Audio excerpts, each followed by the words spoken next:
मेरे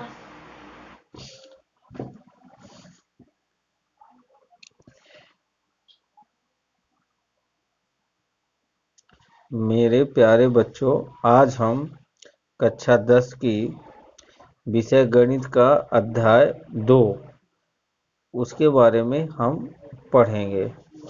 अध्याय 2 में बहुपद है। बहुपद के लिए हम कुछ जो उसमें कुछ बातें आती हैं, उन चीज़ों का बहुपद के आधार के बारे में हम जानेंगे। सबसे पहले जैसे कि चर राशि क्या है, अचर राशि क्या है, बहुपद क्या है, बहुपद के प्रकार क्या है, उसके बाद बहुपद की घात क्या है, फिर इसके बाद हम जानेंगे कि बहुपद की शून्य क्या है। तो जैसे कि चर राशि, चर राशि क्या होती है? चर राशि वे राशियां होती हैं जिनका मान बदलता रहता है, ये कहलाती हैं चर राशि। इनको अंग्रेजी के छोटे अक्षरों द्वारा प्रदर्शित किया जाता है, जैसे एक्स वाई जेड।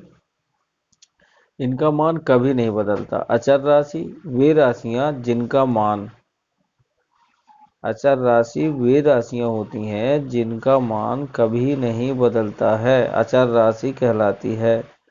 इनको इनको भी अंग्रेजी के अक्षर ABC के द्वारा प्रदर्शित किया जाता है।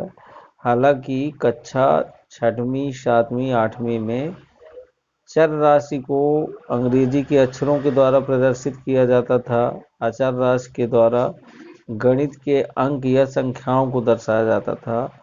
लेकिन आपकी कक्षा 10 में A, B और C के द्वारा अचर राशि को दर्शाया गया है। तो हम मान के चलेंगे कि चर राशि के द्वारा एक्स वाई जेड को बताएंगे और अचर राशि को ABC के द्वारा बताएंगे। अब जब हम चर राशि, अचर राशि के बारे में जान चुके हैं, तो अब हम बहुपद के बारे में जानेंगे। बहुपद के बारे में बताने के लिए, जैसे कि नाम से ही पता चल रहा है, बहुपद जिसमें बहुत सारे या एक से अधिक पद हों, बहुपद कहलाते हैं। बहुपद को किसके द्वारा दर्शाया जाता है? Px के द्वारा दर्शाया जाता है।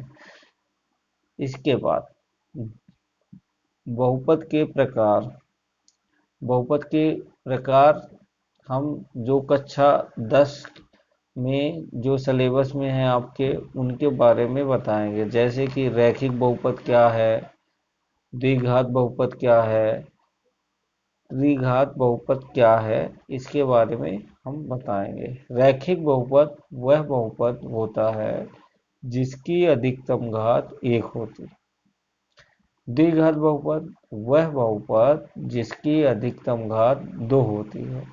त्रिघात बहुपद क्या है? त्रिघात बहुपद वह बहुपद होता है जिसकी अधिकतम घात 3 होती है। बहुपद की घात के बारे में जानेंगे। जैसे कोई हमको बहुपद दिया है, उदाहरण के लिए 2x² + 8x + 6।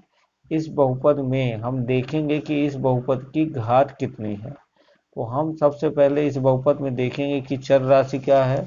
चर हमारा, हमने यहाँ पे आपको बताया कि चर राशि x, y या z के द्वारा प्रदर्शित करते हैं। तो इस बहुपद में चर क्या है? x है। अब यहाँ पे x की अधिकतम घात कितनी है?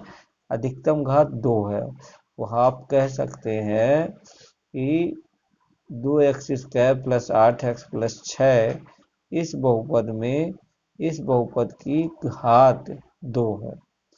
फिर इसी तरीके से जैसे लिखा है 3x की घात 3 + 2x² + 4x + 7, इस बहुपद की अधिकतम घात 3 है।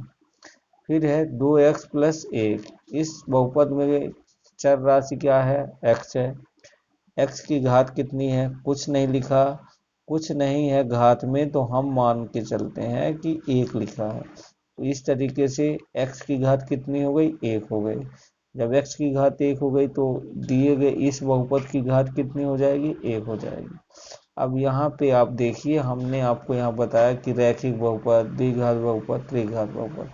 तो आप या इन तीनों उदाहरण के सवालों से आप इनके बारे में बता सकते हैं। हमने बोला कि जिसकी अधिकतम घात 1 हो, इसमें आप देखेंगे कि किस बहुपद में अधिकतम घात 1 है। इसमें अधिकतम घात 1 है, इस बहुपद की अधिकतम घात 1 है, अतः यह बहुपद रैखिक बहुपद हो गया। इस बहुपद में अधिकतम घात 2 है, तो यह बहुपद द्विघात बहुपद हो गया।